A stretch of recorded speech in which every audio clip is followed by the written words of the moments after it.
Hey, thanks for joining me once again. This is part two of my breakdown of my fan comic, volume 5 of Master's End.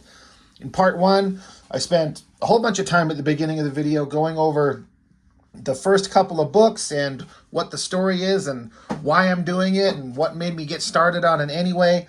So I can't imagine if you're here watching part two, that you wouldn't have watched part one. So I'm just going to jump right back into the book where we left off before. It ended with She-Ra saying that she knows who it is, meaning that one of the team was attacked and almost killed, and so the team itself is on its way to find out who it is, and they show up to the last known location of it, and the evil presence that they were sensing is gone. No one knows who or what or why or anything, but She-Ra herself, she's like, I think I know who it is. Anyway, chapter 24, Out of Darkness. This is Sorceress Teela with He-Man and the mystery girl, Eve, who it's suspected that she is Evil Lyn reincarnated, reborn. So here, this is Teela kind of going over a kind of an explanation of magic. She's like, magic is not something that can be explained by an irrational sense. Some people can see it, but much of it must be felt. Only then can you control it. But then she says, one of the most frightening aspects of magic is the exploration of the afterlife, the space between time and space. And you can access it, but it's dangerous. She says it is vast beyond belief and smaller than the distance between atoms. The void, it is called. It is there where, with the right knowledge, where one can reach into the other side and pull a soul from one world back into the other. And so Eve, she's like, and you think this is what happened to me? This is where I come from and why I have no memories? She says, because I am what? A dead witch brought back to life? Teela says, I know it's difficult to accept. I confess to not fully understanding myself. My mother's records have almost no mention of the void beyond the existence of it. So Eve is like, so you think I'm this evil Lyn? And Teela's like, it's the only explanation that fits what we know at the moment. As to who did this, there are several powerful magicians on Eternia, but none that have the ability to do this. So Eve is like, so I'm a walking dead person, a soulless recreation of one of your worst enemies? She's like, is this all I am? And she kind of starts having a breakdown here, and Teela's like, no, Eve, it's not that simple. You are here with us. You have your own mind. You are who you choose to be. And you can choose to make your life what you want, rather than what someone else would have wanted to use you for. And He-Man says, trust in Teela. We are here for you, and it will be okay, I swear. Cut back to the gauntlets. Fisto, Strong Arm, Trapjaw, and Jitsu. And the last time we saw them, the three of these guys, Jitsu, Trapjaw, and Fisto, were going to assist Strong Arm, who had been attacked by the mysterious evil force.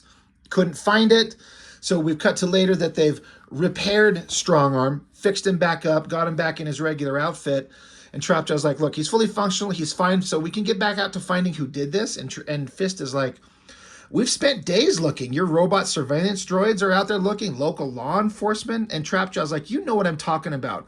Your friend says she knows who did this, but she won't tell us.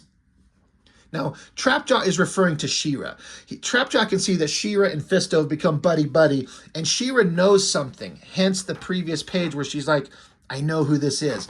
And as mentioned, it's been days, and Trapjaw's like, she knows something, but she's not telling us. So Fisto says she thinks she knows, and whatever it is has her deeply troubled. So we need to give her time. Trapjaw says, time? She's had plenty. We need to know what she knows so we can prepare.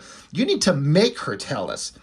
Fist says, I'm not going to tell her that she has to do any damn thing. When she's ready, she'll tell us. Trapjaw says, ready? I've had enough of this. If you don't have the balls to tell her, I will. Trapjaw says, or Fisto says, Trapjaw, don't you dare. And Trapjaw says, stay out of my way, Fist. I warn you. So Trapjaw, even though he's on the side of the good guys, he's kind of volatile and impulsive and can get angry. So up on the hills overlooking the village where they were all at, Trapjaw's coming up the hill, and here is She-Ra. He's like, there you are. I want an explanation. She's like, well, what do you mean? He says, you know something. It's been days. I want to know what it is. She says, when I'm sure, I'll tell you. And so he gets confrontational with her. These two have had kind of a contentious relationship that started all the way back in book 2, where there's burgeoning respect but still mistrust. It's one of my favorite kind of relationships in the entire book, and it keeps continuing into what I'm doing into book 6 right now. But he gets after her. He's like, that's not good enough. Jitsu is almost killed. She says, I find it interesting that you act like you care about that. He says, damn you, woman, we are all in danger. Why are you keeping this to yourself? She says, I'm trying to understand if what I think is even possible. So he says, so while you wrestle with your questions, we get to sit around doing nothing, waiting to die ourselves. She says, when I have answers, you will know. You do understand I am here to fight with you, right? Does that count for nothing? Trapjaw says, we aren't doing anything. The time for action is now. She says, the time will come. You just need to calm down. He says, calm down. I should just... And he stops himself, and she says, just what, Trapjaw? So he's walking away from her. He says, I should just walk away before I say something unkind or do something I regret. So she's left kind of in silhouette by herself. And then Fist appears behind her. He kind of walks up. He's like, so that all worked out then? She's like, oh, Jesus, I didn't even know you were there. You can be sneaky when you want to. He's like, well, I knew he was angry and I thought I should stay close just in case. She says, I think he's past all that, meaning like Fist is kind of implying if he decided to get violent with her. And she says, I think he's past all that. He's got a temper, but he thinks before he acts now, at least a little more than he used to. Fist says, that's true. He just has a low tolerance for waiting to solve a problem. And he's like, he wants to address everything immediately. It actually serves us well. But enough about him. How about you? Don't tell me you're fine. I can tell otherwise. And she's like, yeah, I can't seem to keep anything from you. I'm sorry. I'm just trying to keep a watchful eye over everything in case something happens. So he's like, look, you've been at this for days. When was the last time you rested? You had something to eat, even slept? And she's like, I haven't since I got here. He's like, okay, that's too long. He says, I've got a private residence near. My guys are patrolling the city. Robot sentries are on alert. If something comes up, we'll know. Come with me. Let me cook you a meal. Come rest for a bit. She's like, you can cook? He's like, yeah, I know. Shocking. She says, I shouldn't be surprised at this point. So Fist is kind of looking out for her. I mean, She-Ra's like, she's Wonder Woman, got massive powers, and she's just trying to help everybody, but she's taxing herself to the limits. And he's like, even you have to rest. You need to eat. You need to rest. So they're back at his little place of his. They're having a meal, and she's like, God damn, you can cook. He's like, well, I don't get much time to do it, but thank you.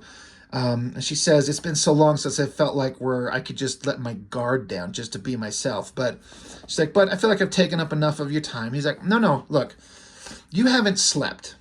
Look, over in here, there's my bed. You go take the bed. You go lay down. You go relax. I'll keep an eye out for things. And she's like, I feel really guilty about this, but maybe I'll just take a quick nap. So she hands Fisto her sword. Now, to me, these swords, this is the sword of protection. He-Man carries a sword of power. And these are like Excalibur. These are powerful, hardcore, mythical, magical weapons. She's like, I'm going to relax. Will you mind this for me? He's like, you want me to watch your sword? And she's like, if you don't mind, I'm just going to take a quick nap, then I'll be on my way. He's like, sure. So it cuts to her, crashed ass out on her bed. He's standing there. I showed him, like, holding the sword, kind of like, holy shit, this thing is awesome. Like, that's awesome. So he goes and sits in a chair. He has the sword, and just kind of, like, silently showing that time is passing. She's asleep. Everyone's relaxing.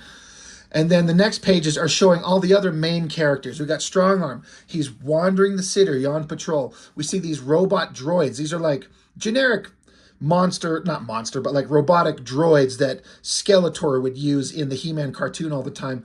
But I have Trapjaw being the technological wizard guy. He's got them and reprogrammed to follow his command. So they're out there searching. And we got Trapjaw and Jitsu just silently hanging out, just on watch, just looking, just waiting. And then this is kind of one of my, I don't know, I kind of dig this panel. It's just like getting away from the city, one of these robotic sentries is like, they're searching. And so he's like puttering along up in the forest. I don't know, I kind of dig this little drawing. And then the robot detects something. Energy signature detected. Identity confirmed. Emergency communication alert. And then it gets blown away. Boom, exploded. Something's going on. Cut back to She-Ra. She's waking up. She yawns. She's like, the sun's up. So she comes in to see Fist. And she's like, how long did I sleep? He's like, oh, more than 8 hours. You really needed it. She's like, I'm so embarrassed. So he offers her a plate of food, breakfast. He's like, here, it's my pleasure. Have some breakfast, and then we'll get going. I guess Trapjaw's got something we got to talk about. So cut back to a little bit later. They're all showing up. And Trapjaw's saying, one of my robotic sentries, he's off the grid. I can't find him.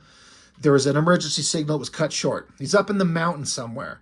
So they're like, we got to go check it out. We got to go follow up on it immediately. So they all take off. So I do this big heroic shot of all 5 of these characters. Let's charge into action is what's going on. And I kind of had fun drawing that one. That one was kind of enjoyable. It's kind of like superhero-y-ish. Anyway, up in the mountains, there's the smashed remains of the robot. They kind of surround it, and they're like, well, it's blown apart. Something didn't want to be identified. And Fist says, or someone. So they look to She-Ra. They're like, any ideas? And she says, not exactly, but I am sensing something nearby. So they take off, again, this way. Fist says to She-Ra, he's like, is there something you need to tell me? She says, I'm not certain. Trapjaw overhears us. He's like, Princess, I'm telling you now, if you know something, you better. And then Jitsu, he notices, he points, there, it's her, off in the distance. Angry look on Jitsu's face. And then here we have the woman, Shaori, that I've talked about before, who attacked Jitsu. And she was introduced in book 4, and she just seemed like a random innocent girl that was just running this tavern that they all go to all the time. She took in Eve when Eve showed up, and with no memory of who she is. But then we got these little hints that something was up, and then this girl attacked and tried to kill Jitsu, but then she got away. So now here she is hovering in the air in the distance. She's like, greetings, warriors of Eternia. So they all get ready. You know, they're like, whoever you are, don't move. She-Ra says, you're coming with us. And so the girl showers. She's like, oh, is that so? Oh, it's wonderful how confident you all are. And she notices Fist. She's like, why, Fist? You look positively enraged. Did you have something you wanted to say to me? And he's just pissed as hell. He's like, you tried to kill one of my friends. I swear to the gods, if you don't surrender, I'll take you down the hard way if needed. She says, the hard way? You don't even know what that means. So she sends out this energy blast, knocks everyone on their ass except She-Ra. They're all down except her. So Shaori says, now, Princess of Power, it's as it should be. It's down to you and me. We have much to discuss, and these weak men don't need to be involved. She says, I have no reason to speak with you, except to tell you that whoever you are, I will stop you. So Shaori herself says, oh, how I had hoped you had grown more to a place where you could see beyond the physical. If only you had applied yourself to the more magical world, you would already have your answers. But I will help you. Let the veil of illusions and false images fall away.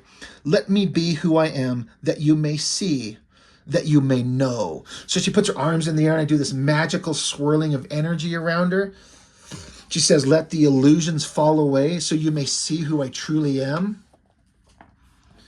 She says that Shadow Weaver is eternal. So Shadow Weaver is like the second most important villain in She-Ra's cartoon, second only to Hordak. Now, in book 2, one of the big story points that I showed, I'm digging it out over here. He-Man, after his final battle with...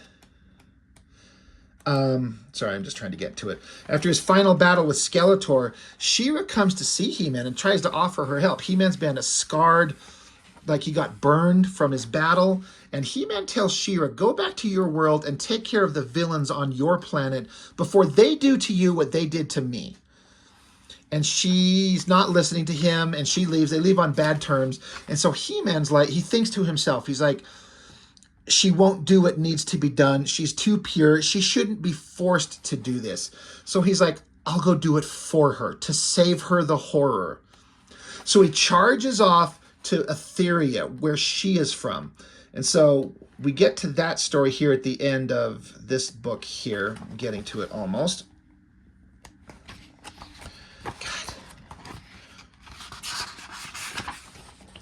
But we find He-Man on Etheria. He's screaming to the Horde, surrender or die. And so here's the Horde. You got Grizzlor, Scorpia, Catra, Leech, Shadow Weaver right there, and Hordak. And so ensues, immediately there is a big battle where He-Man basically murders the shit out of all of them. He does let some of them go because there's such not a threat. Like Catra, she puts a mask over her face and can turn into a big old giant kitty. Well, he just takes the cat, rips the mask off, and crushes it. So now she's just a human. And he says, get lost, so she runs off. But as the battle goes on, he almost dies, but he ends up in conflict with Shadow Weaver. She tries to burn him again, and he's like, I've been burned by worse, which is Skeletor in book 1. Stabs her through the guts. And she's screaming, the power, and then explodes, and she's gone. From there, presumably, after everything we've seen, she's dead, right? Well, no, she's not. She reappears here. She-Ra says, I knew it was you. How are you alive? My brother killed you. She says, yes, the sword of power did almost end my life, but I took that power, absorbed it, redirected it, made it my own. I could see there was no stopping him in that moment, so I made it look like he killed me and let him do what he was there to do, that I could escape his fury.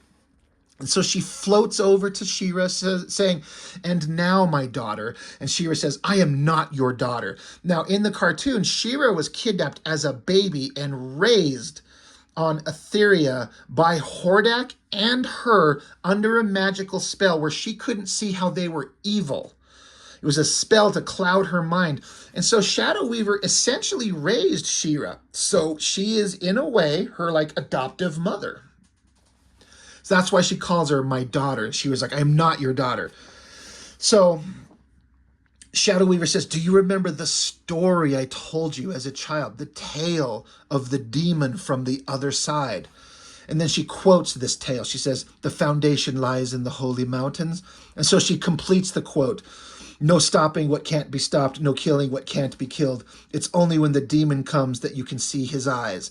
And she's like, what does that have to do with anything? Now, I'm going to mention, so Kat, to own it. If you recognize that dialogue from a movie, shout it out in the comments. It's 100% an homage to that specific dialogue. I changed some of the wording slightly, but if you know, you know. But she was like, what does that have to do with anything? This tale of the demon from the other side, and it's only when the demon comes calling that you can see his eyes.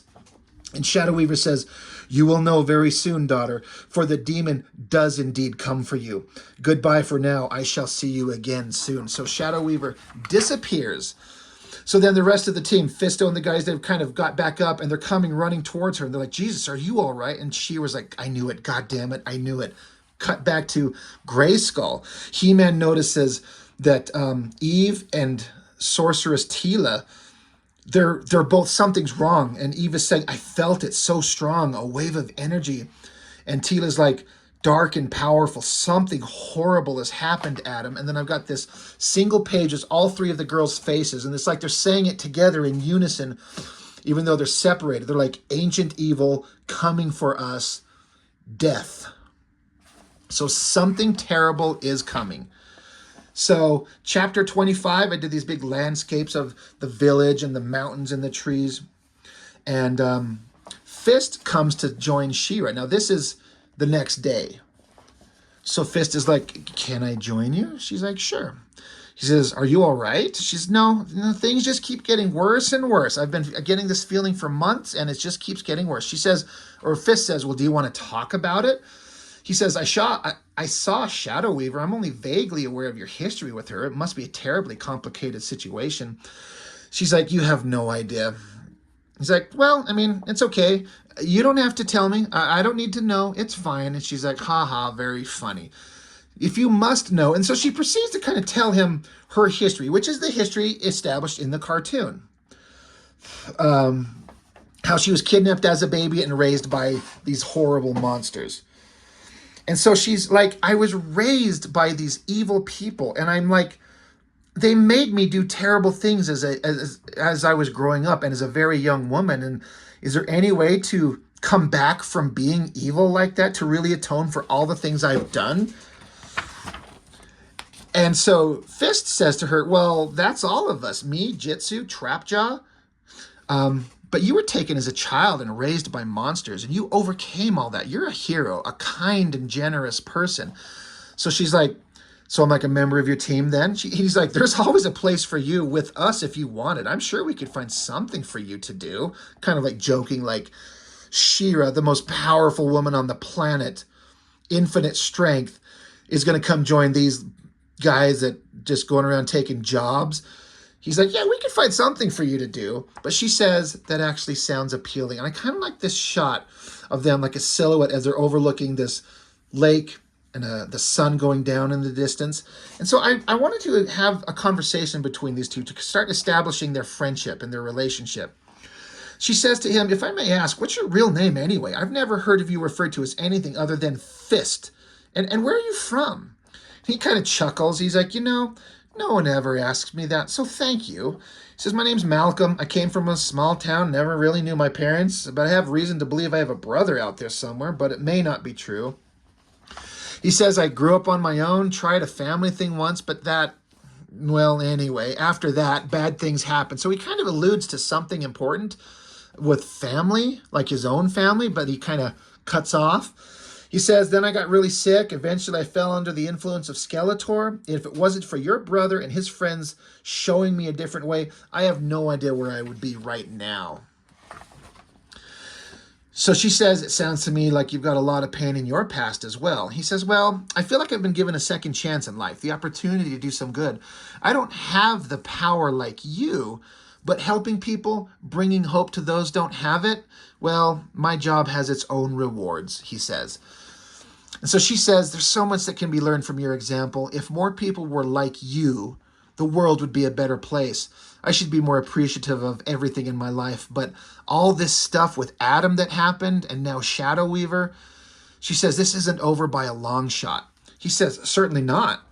But right now there's nothing we can do about it. Nothing more than we are already doing. She says, I know. I feel stupid for saying this to you again, but I just feel so alone. And he's like, well, you aren't. Remember that. And then I got another landscape shot down here that I did that's like the one on the previous page where they're just in silhouette, but the sun's going down. But I've kind of tried to show a progression of time from this panel here where the sun's up, but as I keep talking, the sun's just going down. It's a little bit of a darker sky. The sun rays are kind of projecting across. I mean, I was actually really happy with how that come out. I feel like the cadence of the story and everything, the way it was kind of progressing, I actually kind of like how that works. Then from there, we cut to in the mountains nearby, and we see Shadow Weaver. And we hear her voice. She says, I did this once. I can do it again, but this time it will be different. I shall summon a warrior this time, a vicious killer to unleash upon them, a monster that lives for the blood of man, a true beast. And this unfortunate creature shall be the host to the void. So she's got like a wolf here. She says, and it begins the words. And so she starts casting this spell. She says, spirit of spite, darkness to light, soul's remembrance brought to flight, nighttime's embrace from shadow's grace, the lost and dead to the land of the living, a thing of dread. And then the wolf starts transforming, mutating, taking on human form. And then there's like a humanoid figure lying on the ground here. And she's saying, yes, one life swapped for another, rise. For Beastman walks once more. Beastman, like Evil Lyn, was killed on like page 3 of book 1 by Skeletor. But Shadow Weaver has pulled his soul back from the dead. That was a fun drawing to do. I had a fun time with that one. We cut to another page just showing how Sorceress Tila is spending time teaching Eve magic. Now, when I originally conceived this page, there was going to be a lot of dialogue, talking back and forth. But I'm like, you know what? I think it just works just fine silently. You can just see what's going on. I was taking a page from my own advice from when I see McFarlane on Spawn, just having pages covered in text that tell you nothing. Just let the visuals tell you. So there's like a magic book they're looking into. She's conjuring up a little magical sphere. Eve is looking on. Tila is a bigger magical sphere. And then we see Eve manifesting one herself, a close-up on her eyes as she's like making this work. On to a new chapter, chapter 26. This was written by Jessica, friend of the channel who does all the lives with me. I asked her if she would write this. It's just a few pages of She-Ra going over in her mind what she feels about everything that's going on. How her brother, she doesn't trust him anymore. How Sorceress Tila, she doesn't trust her at all. Shadow Weaver, who raised her and thought was dead, she is back. Everything is just going to hell. Everything is terrible. And I wanted a woman's perspective to give the thoughts of the woman character. So I asked Jessica if she'd write this, and she did. And then I also had another friend of mine, this girl I know. She came over and she art modeled every pose in this chapter. It's like 8 pages I think I've got here. So I have Jessica writing the story and then another friend of mine doing art modeling for me. And it was a really fun collaboration. But it's basically She-Ra and her own thoughts, like how everything she thought was one way, it's not. Things are bad. Things are terrible. She questions her own worth. She questions the friendships that she's had before. Is she a hero? Does she know what that actually means? So all she knows is that something bad is going to happen, and all she can do is deal with it when it comes up. Blah, blah, blah, blah, blah. Just a bunch of back and forth. But this was a fun one to do. A little bit of an art experiment. It might stand out as kind of differently in the rhythm of the book, but I enjoyed doing it, and I'm very glad that it's in there. So, yeah, Jessica wrote that. It was fantastic. It was just a moment to get into She-Ra's mindset, because it's important to know what she feels about everything. Anyway, chapter 27, Titans Among Us. So it's He-Man and Tila, and they're like, we got a message from She-Ra. They're going to go track down Shadow Weaver. And so He-Man's like, so she's basically a member of the Gauntlets now? And Tila's like, does that bother you? And he's like, nah, just an observation. So they're like, Tila says, well, I told her we'd join them immediately. So are you ready? And so Eve comes to them. She's like, wait, I'm coming with you. And Tila says, Eve, I don't know if you should. This is probably going to be very dangerous. She's like, Tila, Adam, I got to come with you. I know I have a larger part to play in this. I don't know what it is, but I need to be there. I know I can help. And He-Man's like, I agree, she should come. Tila's like, oh, okay, just be careful. We don't know what we're about to face. Let's be on our way. And we get back to the Gauntlets back in the village where they're going to go track down Shadow Weaver. So Fist is kind of giving a motivational speech a little bit to his team here. He's like, well, not a speech, but just like, hey, we're going to go track Shadow Weaver down. She says she knows who it is, and it's time for us to go address this problem. Let's go get it. Shadow Weaver's too dangerous to be left unchecked. Trapjaw's like, it's about time. Just give me a target to shoot at. And he's like, well, we would like to take her alive, but she's shown she's willing to kill. So we may have no choice. This is probably the most dangerous thing we've ever done. And because of that, we've decided to call in some help. She-Ra says, we need all the strength we can muster. So despite our differences, we need to learn to work together. So all of them are kind of standing there silently, but Trapjaw's going, yeah, let me guess. Boom. Portal opens. He-Man, Tila, and Eve come out. He-Man and Fist kind of embrace and handshake again. He-Man saying, Fist, I am honored to fight beside you once again. So they're like, do we have a plan? It's like search and destroy. Considering the threat, we feel there may be no alternatives. He-Man says, well, hopefully it won't come to that. All of us together should be more than enough to stop her. And Fist says, I hope you're right. So Sorceress Tila and She-Ra are like, all right, we have a sense of where she's at, so let's go. So they're getting ready to go, but then Sorceress Tila stops and addresses Jitsu. She's like, Jitsu, before you go, I have a gift for you. And so out of the center kind of part of her harness, this silver metallic goo, it's not in color, so you just have to imagine it looks metallic. It oozes out, and she's holding it up. She says it's called the blood of Grayskull. It requires extreme focus of the mind to control at its fullest potential. And so she kind of gestures towards Jitsu, and it starts wrapping around his right arm.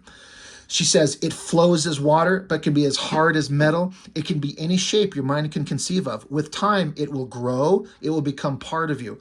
A powerful weapon against evil, a mighty gift for a mighty warrior.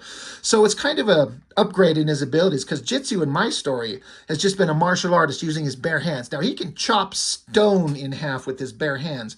The character in the comics, or rather in the cartoon, he had a giant mutant right hand, and it's really stupid. And I absolutely was not going to do that. And then in subsequent variations of the character, they gave him a big metal gauntlet very similar to Fisto, because they're supposed to be like mortal enemies against each other. They both have like a right hand metal gauntlet weapon. And I didn't have any of that, but I wanted to give something on his right hand. So Sorceress Tila has gifted him with this liquid metal weapon that requires strong mental control, which will come into play in the next book. Anyway, they're like, okay, let's go. They get together, and they're off searching through the mountains, and they're like, are we getting close? We've been searching for a long time. And they're like, yeah, there's something. Something is happening. Something is near. Let's be ready. And then suddenly there's a burst of energy in front of their eyes, and you hear a voice. It says, Warriors of Eternia, welcome. And we see this giant, like, magical projection of Shadow Weaver's face. She says, so many brave and powerful warriors gathered together. Such a gathering deserves an appropriate response. To honor your efforts, I have prepared for this moment. The titans of Eternia are restless. The ancient gods of this world wish to awaken. Now. And boom, there's like this giant earthquake rumbling underneath all of them. And then we see off in the distance 4 monsters from the He-Man cartoon rising up. This is Colossor, this is Bakul, this is the Spirit of Evil, and this is Mulcrum. Each one of them been in the cartoon one time. And the Spirit of Evil, the flame monster here, was just like a human-sized flame creature, but in my version, he's a giant elemental demon. And all of these guys are giant monsters, except Mulcrum. He's big. He's bigger than a human by far, but he's not a giant monster. But all these horrible creatures like rise up. And then we see, this was a tricky storytelling thing for me to do, to show the team. I'm going to bring this up closer. Excuse me. Because the team's up looking for Shadow Weaver up in the forest surrounding the town. So they're way up there, and then we see the village down in the distance, and we see Bakul, the monster coming out of the water. We see Colossor there. We see the Spirit of Evil, flames, all surrounding the city. Now, we don't see Mulcrum because he's not that big, but he's out there, but they don't know that. They don't know anything but what they can see, and they just see these 3, and they're like, holy shit, they're going to go attack the city. Oh God, we've got to get there and stop them. So Tila's like, there's no time to waste. I can fly us out there. So He-Man turns to Fisto and says, take Eve, look after her, get back to the city and warn them, get them to shelter, anything. We're going to go try and stop the monsters, but you try and save people. So Tila says, I can teleport you back to the city. Be quickly, my friends. But Eve, she's down here. She's like, wait, I can help. And then up here, she's like, wait, there's something else. There's something. But Sorceress Tila teleports them all away immediately. And then the 3 most powerful, He-Man, She-Ra, and Tila, are saying, it's up to us now. So then chapter 28. So we got, again, Fisto, Trapjaw, Jitsu, Strongarm, and Eve. And so Fist is making plans with Trapjaw and Jitsu. It's like, look, giant monsters coming to destroy everything. The real powerhouses are going to take them head on, but we need to plan for the worst. We need to try and get the people in the town to safety. Spread out, warn everybody. Trapjaw's like, says you, I just want to fight those monsters. Fist says, no, I need you here, Trapjaw. We have a job to do. They have theirs. And Eve is once again, she's saying, there's another one out there. There's another one. But no one's listening to her. Trapjaw hands out these belts. He says, here, take these belts. They have communications and anti-grav flight capabilities, so they'll strap them on. Trapjaw gets his robots bring him like this backpack with a rocket pack and some extra weapons, increased flight, increased firepower. They're preparing themselves for this massive conflict. So then Fist, again, he's like, gentlemen, I don't know what to say. We all came together for different reasons, but we are all here today, and I don't believe it's by chance. I don't know what our future holds, but I know that I trust you. I trust you with my life, and I know if we do our best, even if we fail, we can hold our heads high in this life or the next. Trapjaw's like, I'm so inspired. Fist says, yeah. Since you were itching for a fight so much, get your robots online and ready to defend the city perimeter. And Eve continues on. She's like, Fist, there's more going on. She's like, will you people fucking listen to me? He says, look, I don't doubt that, but we have a job to do. We need to focus on that. She says, but I need you to listen to me. He says, there's no time. We got to get going. So they all take off. And Eve is like, God damn it. So then we got Trapjaw standing here with his robotic drones. And Trapjaw saying, okay, you bunch of floating piles of crap. Let's get into position and show these guys what we're made of. Meanwhile, Sorceress Tila is flying He-Man and She-Ra through the air. And since there's 3 giant monsters and there's 3 of them, Tila's saying, well, there's only one option, but we all take them one by one. And He-Man says, well, if we engage them at the same time, hopefully it will slow them down enough until we find a way to stop them. Tila says, I'll take the flaming giant. I'm best suited for that. He-Man says, agreed, I don't like flames, and if you know what happened in book 1, you know why. So Tila drops He-Man and She-Ra to the ground, and He-Man says, I'll take Colossor if you want to deal with Bakul. She-Ra says, fine by me, let's get it on. And then we see, let's get it on, let's get it done. So then we see Tila flying towards the spirit of evil. Now I tried to show the scale, like this is a forest down here, and it's just a giant forest fire burning, and she's flying towards it. Meanwhile, He-Man says, help me take Colossor down a notch before we separate. And she's like, all right, say when. So they hold their swords up and blast this energy blast, boom, and blow a big chunk out of Colossor, who's a giant stone monster. Meanwhile, we cut back to Fisto and his team, and there's a whole bunch of civilians, and they're like trying to like herd them. He's like, keep moving, everybody. There isn't much time. Keep going. And Fist is saying, this is taking too long. We better hope they could stop those monsters. And Eve says, Fist, I'm telling you, there's more. It's getting more clear. He's coming. She says, there's an ancient evil out there coming for us right now. I can sense it. It's circling the surrounding forest, waiting for its time to strike. And Fist is like, well, that's fantastic. She's like, he's very close now. And then we see this scene of Mulcrum running really fast through the forest, unseen. So we cut to, here's He-Man leaping into battle to fight Colossor. We see She-Ra facing off against Bakul in the water. And then once again, we see the spirit of evil, the giant flaming monster, and Tila's kind of circling him. But we see the spirit of evil like shooting flames out into the forest, and it's getting closer to the village itself. It's going to ignite everything on fire, which we see right here. This is Fist still trying to get civilians out of the way, and flames are just engulfing all these buildings. Like, everyone get back, run, get back, like it's overwhelming them. Cut back to She-Ra. She's like, Bakul, hear me, I am She-Ra. I call on you to return to the sea. I cannot let you pass. She says, I will not warn you again. But then Bakul slams his hand down on her. She kind of, with like a look on her face, and he smashes her in the ground.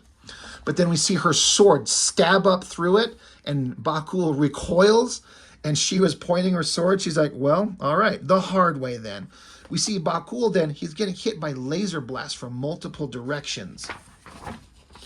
And it's a bunch of guys on these the sky sleds that are in the show. And we see She-Ra saying it's the local security force from the village. She's like, they're going to get themselves killed. So local law enforcement saw these monsters coming, so they, got the cops out on their little sky sleds, like, start shooting this thing, trying to help. Bakul just swipes through the air and boom, boom, boom, explodes a bunch of them. And She-Ra's screaming no, because these people are dying. Cut back to Trapjaw. He's just looking on kind of calmly. He says, well, looks like my turn. And we see Trapjaw with him and his robots, and in the distance, Bakul's like in the water, flailing around, attacking, fighting off these guys that are shooting at him. Trapjaw says, fools just getting themselves killed. Weapon systems online, full power to blasters, target on my mark. And so Trapjaw transforms his arm into the laser gun, and all the robots, they get their blasters out, and they all unload, fire a massive blast, hits Bakul right in the face. Bakul just screams in rage. Like, I tried to show that he's got blood and wounds all over his face. She-Ra's saying, Trapjaw, oh, thank God. So he's like, he's helping out. He's distracting him. Like, thank you for helping out. But then Bakul, in rage, he sends a wave of water just like a tidal wave. And so She-Ra gets engulfed in the water. Her mask flies off her head. Her sword goes flying off. And so she's just swarmed by the water. And so I'm showing the water flowing through the trees to show that there's that much water that it's covering the ground all the way up to the treetops. And she comes up out of the water gasping for air. So Trapjaw's like, well, that just pissed him off. He's like, floodwaters are heading for the city. Activate force field projectors. So I didn't draw this page very well, but I was trying to show that you got flowing waters coming here, and you got Trapjaw and his little robot guys with shield deflectors deflecting waters away from some of the buildings. They're doing anything they can to deflect waters away from some parts of this village. Meanwhile, we cut back to Fist. He's with Eve and Jitsu and Strongarm. And Fist is saying, everything's burning. Everyone get clear. But Eve is like, he's coming. He's here. And Fisto's like, who? What are we supposed to do if we don't know who this is? And she's like, he's here now. Suddenly, explosion of light and energy. And Mulcrum appears. And he's this like centaur, weird abomination creature in the cartoon. Everyone was afraid of him. He was a real dangerous threat. So he's not the biggest one, but he's kind of got the vibe of the most dangerous one. So you see a bunch of buildings getting blown away from his energy and his powers. He's using his tentacle arms to smash buildings. He's shooting from his eyes and his mouth, these energy blasts. Strongarm appears, and he just says, stop. Now we cut back to Teela facing off against the spirit of evil. And the spirit of evil is saying, puny creature, foolish mortal, you think you can stand against me? She says, I am the sorceress of Grayskull, and you will go no further. And the spirit of evil continues. She says, amusing, even now your insignificant powers fade. You shall die a horrible death once again. And she's like, no, she's like using all her strength to stand in front of him. She's like, I won't let you harm anyone. The spirit of evil says, I am the master of fear and destroyer of hope, the enemy of mankind throughout the universe. Your energy barriers crumble before me. You shall burn in my fires. And then her energy barriers do crumble, and she's engulfed by flame, like looking like that might kill her. We cut to a page of He-Man just pummeling on Colossor, just slamming onto him. He's like, fall, you damn monster, fall. Punching, punching, punching. I did a very intentional storytelling thing where Colossor slams He-Man together in between his hands, and then the last panel is He-Man like screaming, and it's a little squeezed in panel down there to emphasize and emulate the way he's trapped here by Colossor. It's kind of, I don't know if it works that way, but hopefully visually it adds a little bit of like claustrophobia and being trapped as shown by the hands of Colossor grabbing him. Back with She-Ra, the water's flowing right at the treetops. There's this rock sticking up, and she was climbing out of the water, out of breath. She turns and she's like, where is he? And then we see giant monstrous face coming down at her, eyes just blazing at her, teeth, and she's just down. Like, that's a very ominous, like, what the hell's going to happen next? Cut away from there, back with Mulcrum, and Strongarm is standing in the way, standing in the path of Mulcrum. And Fist is like, dude, what are you doing? Now remember, Strongarm is a machine. He's got defensive programming. He says, directives, protect the innocent, priority action required, lethal force authorized. So he jumps up with his one big, giant, huge arm, slams Mulcrum right in the face. Boom! Blood goes flying everywhere. Strongarm slams him again hard, but then Mulcrum, with one of his tentacle arms, slams Strongarm onto the ground, and then grabs Strongarm with his... Mulcrum grabs Strongarm with his mouth, and his teeth are biting into his body, like crushing into him. And then we see Strongarm being held up by Mulcrum's tentacle by his leg upside down. And Mulcrum, with a blast from his eyes, shoots him, like blowing him away and sending Strongarm flying. The intention is to show potentially miles into the distance. He's gone. So then Fist is standing there and he's like, he's gone. I don't know what to do. We're no match for Mulcrum. We need magic to stop him. We're dead. And so Eve is sitting here saying, she's like, if only I knew more. And these panels continue with Eve. She says, if only I had the power of Evil Lyn, I would know how. Magic, I need to know. I need to know. And then we go into like a, I don't know, astral plane, spiritual kind of representation of Eve in her body covered in energy. We see Evil Lyn, we see Tila, we see Skeletor, we see He-Man. And Eve is saying to herself, she says, I need to know that my future is not set. I am not Evil Lyn. I am not bound by Skeletor, nor am I bound to Grayskull. I feel the lure of evil around me. It wants me, but I will not let it have me. I feel the call of good. It resists me, but I will have it. I take upon myself, by my choice, the powers of light.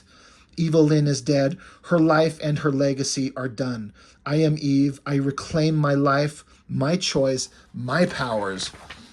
And then she's standing there in a whole new outfit that's somewhat reminiscent of Evil Lyn, but a new version. It's black, long thigh-high boots, a helmet like Evil Lyn used to wear, but different. And she's saying, it is done. So Fist is like, Eve, are you? She says, I am myself. Now step aside, my friends. I will deal with Mulcrum. He is, as you said, quite dangerous. Back with Trapjaw, after they were trying to deflect the waters with his robots. He's like, water's just too much. We can't deflect enough of it. He turns to the robots and says, new directive. All robots run search and rescue protocols. All other conditions secondary. And then he says, She-Ra needs my help. So with his rocket pack, he launches into the sky and takes off. Meanwhile, we got Fist and Jitsu running away after Eve, now that she's transformed. She says, guys, I'll take care of Mulcrum. So Fist and Jitsu are running off. And Fist is saying, half the city's burning, the other half is flooded. Nothing you or I can do about it. Fat lot of help we are. And Jitsu says, our time will come soon. And then we cut back to us back in the mountains with, last time we saw Eve, she made Beastman. She resurrected him. She says, come, Beastman, I bring you a mighty gift. Molten photanium. So in this pot that she's got here, Beastman dips the tips of his claws into it, and then he brings some, he like puts it in onto his teeth. She says, your claws, your fangs, with them coated in this metal, you will have the means to kill anyone that stands in your way, to rip them apart, to shred their flesh. You will be unstoppable, and you shall help bring about the end of our enemies. The Titans they fight are but playthings, merely the first step. You are the next step. They will not see you coming, and my third and final act shall wipe the world clean of the forces of Grayskull. What's coming will haunt their dreams to their death. And that is the end of book 5. And then I've got a page here that shows the creatives. There's me. There's Jessica, who helped write the story. My friend who did some art modeling. Danielle is her name. Richard helped. He basically did all like the design work of these. He took the pictures. He put the text on here. I wrote the text, but he formatted everything. My brother John, who helped out, and story inspiration and help and that type of stuff. And then over here I just kind of talk about the book and what it means for me and what's going on, and I hope that you enjoy it. And then down here I have a bunch of pinups in the book, and so I list the people who did the pinups. I've got one by my friend Brian Taylor, another friend Jeff Small, my friend Richard did a pinup, Saul Haberfield does one, my brother John did one, a gentleman by the name Brandon Rodriguez, and then there's a Cringer done by me. It was for a commission for somebody. Battle Cat drawn by Jessica, and then Strong Arm and Jitsu by Chris Anderson. And so I've got these pinups in the back of the book. My friend Brian did this, and Jeff Small did the Fisto there. My friend Richard did this awesome kind of cartoony He-Man and Skeletor. Turn these sideways here. Saul Haberfield did this one. Love this. Love that shot. Looks fantastic. My brother did She-Ra here. Brandon Rodriguez has done this one here. He-Man and She-Ra. Looks great. This is a commission, like I was saying. I did this for somebody. Cringer there, and then Jessica drew this Battle Cat in pencil, and I inked it. That was a fun collaboration. And then Chris Anderson did this badass original of, it's a scene from book 4, where Strong Arm and Jitsu got into a conflict, and Jitsu almost got his head crushed. It was pretty awesome. And then I've got the back cover in black and white here. So anyway, about 50 minutes into this, that is all of book 5. That is a big-ass book. There's a lot to that. I've had some people ask me, why don't I do smaller books? I could get more done. This is honestly a personal decision. It's what I would want.